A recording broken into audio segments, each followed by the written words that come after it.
नमस्ते। आज हम बात करेंगे भारतीय संविधान के बनने की कहानी की। देखिए, ये सिर्फ एक कानूनी किताब नहीं है, ये तो हमारे देश की आत्मा है। एक ऐसी कहानी जो करोड़ों लोगों की उम्मीदों और उनके सपनों को एक धागे में पिरोती है। और इसकी शुरुआत ही होती है इन जबरदस्त शब्दों से, हम भारत के लोग। सोचिए कितनी बड़ी बात है ये साफ साफ बताता है कि इस देश में जो असली ताकत है, जो सबसे बड़ी शक्ति है, वो हम सब नागरिकों के हाथों में है। तो चलिए इस सफर को 5 पड़ावों में पूरा करते हैं। सबसे पहले देखेंगे कि देश का ब्लूप्रिंट कैसे बना, फिर मिलेंगे इसके बनाने वालों से, जानेंगे कि किन आदर्शों पर इसे खड़ा किया गया, और ये भी कि कैसे ये कानून के साथ साथ एक कला का नमूना भी है, और आखिर में समझेंगे कि ये हम सब के लिए एक विरासत क्यों है। चलिए थोड़ा समय में पीछे चलते हैं। आजादी के ठीक बाद का भारत, एक नया नया देश और सामने एक पहाड़ जैसी चुनौती। इतनी भाषाएं, इतने धर्म, इतनी संस्कृतियां, इन सबको एक साथ एक नियम के तहत कैसे लाया जाए, ये एक बहुत बड़ा काम था।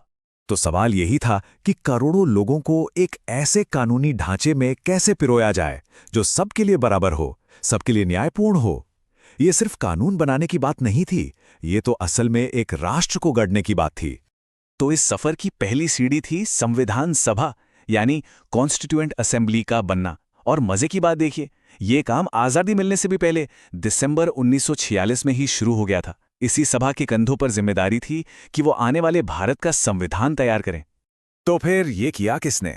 चलिए अब मिलते हैं उन महान हस्तियों से, उन आर्किटेक्ट से जिन्होंने इस विशाल काम की बागडोर संभाली। ये वो लोग थे जिनके कंधों पर एक नए देश की बुनियाद रखने का भार था। इनमें 3 नाम सबसे अहम हैं।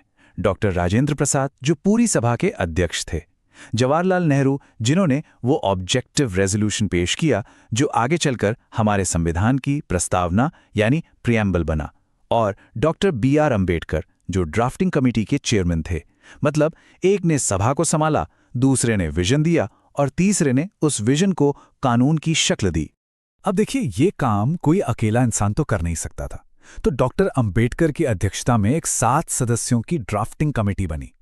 ये वो कोर टीम थी जिसमें कानून के बड़े बड़े जानकार शामिल थे।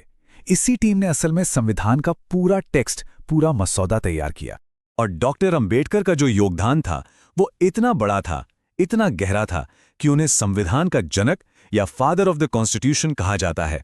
उन्होंने इस बात को यकीनी बनाया कि सामाजिक न्याय और बराबरी, ये 2 चीजें हमारे संविधान की आत्मा बने।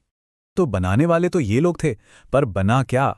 चलिए अब संविधान के दिल में उतरते हैं, देखते हैं कि वो कौन से महान विचार और मूल्य हैं जो इसकी नींव में हैं। क्योंकि ये सिर्फ नियमों की लिस्ट नहीं है, ये आदर्शों का एक घोषणा पत्र है। प्रस्तावना, प्रियम्बल, इसके शब्द सिर्फ शब्द नहीं हैं, ये एक वादा है। ये वादा है एक ऐसे भारत का जो सॉवरेन होगा, सोशलिस्ट होगा, सेक्युलर होगा और एक डेमोक्रेटिक रिपब्लिक होगा। एक ऐसा देश जो अपने हर नागरिक को न्याय, आज़ादी और बराबरी देगा। और इस वादे को जमीन पर उतारते हैं हमारे 6 मौलिक अधिकार, यानी फंडामेंटल राइट्स। ये हमारे लोकतंत्र की चट्टान है। जैसे समानता का अधिकार, इसका सीधा मतलब है कि कानून की नज़र में सब एक बराबर हैं, चाहे कोई किसी भी धर्म, जाति या लिंग का हो। ये अधिकार ही हैं जो हर नागरिक को सम्मान और आज़ादी की जिंदगी की गारंटी देते हैं। अच्छा, अब संविधान के एक ऐसे पहलू की बात करते हैं जिसके बारे में शायद बहुत कम लोग जानते हैं। क्या आपको पता है कि हमारा संविधान सिर्फ एक कानूनी दस्तावेज ही नहीं, बल्कि एक खूबसूरत कलाकृति भी है? इसका जो ओरिजिनल अंग्रेजी वर्जन है, उसमें लगभग 90,000 शब्द हैं। जी हाँ, 90,000। ये इसे दुनिया के सबसे लंबे लिखे गए संविधानों में से एक बनाता है। लेकिन सबसे हैरान करने वाली बात यह है कि इसे छापा नहीं गया था, इसे पूरी तरह से हाथ से लिखा गया था। एक एक शब्द को खूबसूरत कैलीग्राफी में उतारा गया। और ये कमाल का काम किया था प्रेम बिहारी नारायण रायजादा ने। पता है, उन्होंने इस काम के लिए कोई पैसा नहीं लिया। उनकी सिर्फ एक शर्त थी कि हर पन्ने पर वो अपना नाम लिखेंगे और आखिरी पन्ने पर अपने नाम के साथ अपने दादाजी का नाम भी लिखेंगे। और बात सिर्फ लिखावट की नहीं है। संविधान की ओरिजिनल कॉपी में हर भाग की शुरुआत एक पेंटिंग से होती है। इन पेंटिंग्स को बनाया था शांति निकेतन के कलाकारों ने नंदलाल बोस की अगुवाई में। ये तस्वीरें हमें भारत के हजारों साल के सफर पर ले जाती हैं, सिंधु घाटी सभ्यता से लेकर हमारे स्वतंत्रता संग्राम तक। तो अब आते हैं इस कहानी के आखिरी पड़ाव पर, वो पल जब यह दस्तावेज सिर्फ कागजों से निकलकर एक राष्ट्र की धड़कन बना और भारत एक गणराज्य बना।